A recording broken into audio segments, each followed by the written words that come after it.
And with today's Farm Report, when it comes to transitioning to the younger generation in farm ownership and continuing the family operation, financial success can be a contentious issue, especially when the older generation doesn't want to show how that success is being made.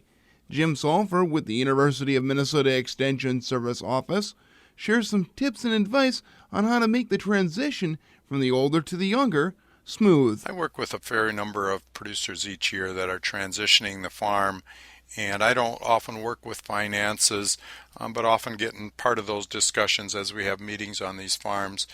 And there's some frustration often around the younger generation as they're working with their parents, or maybe it's a non-related party on some of these farms. So I'm going to talk a little bit about that today, and I would argue this would apply whether it's a dairy farm or a crop farm or not a farm, and even owning a business. So hopefully you can relate to this if you're a business owner. But I've seen a lot of times where the older generation really keeps a real tight lid on financial and sensitive information about the business.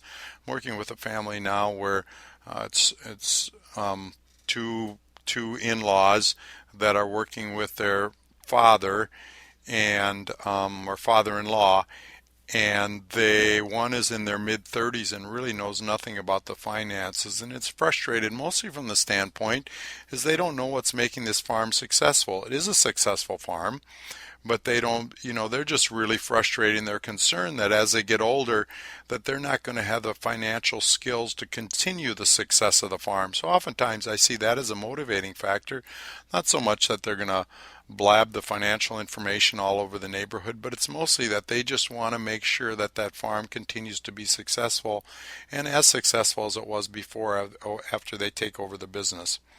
Another thing to really do is think about not keeping your kids in the dark about what the future transition plan is, or maybe worse yet, not having a transition plan, because if you don't have one, the government will create one for you after you pass away.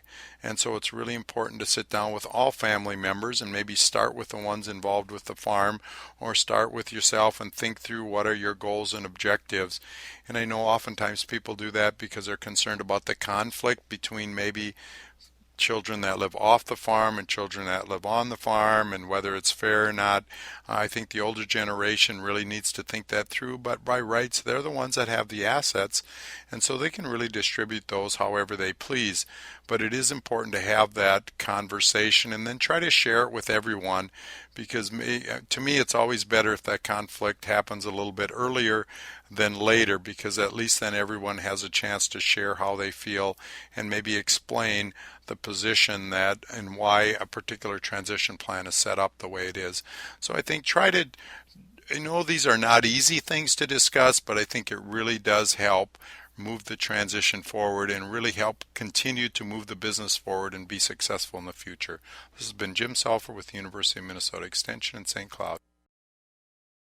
A recent report did not specifically identify the way that PED arrived in the U.S. But Brian McCluskey of USDA's Animal and Plant Health Inspection Service says a study gives some plausible scenarios of how porcine epidemic diarrhea virus and a second coronavirus arrived in the U.S. 2 years ago and impacted mortality of swine herds and litters. The one that sort of rose to the top was flexible intermittent bulk containers, or totes that carry feed, sand, and other materials via truck or ship. Probably from Asia, because the viruses were very similar to viruses seen in Asia. Other potential scenarios included pet treats and organic soybeans, both also from Asia.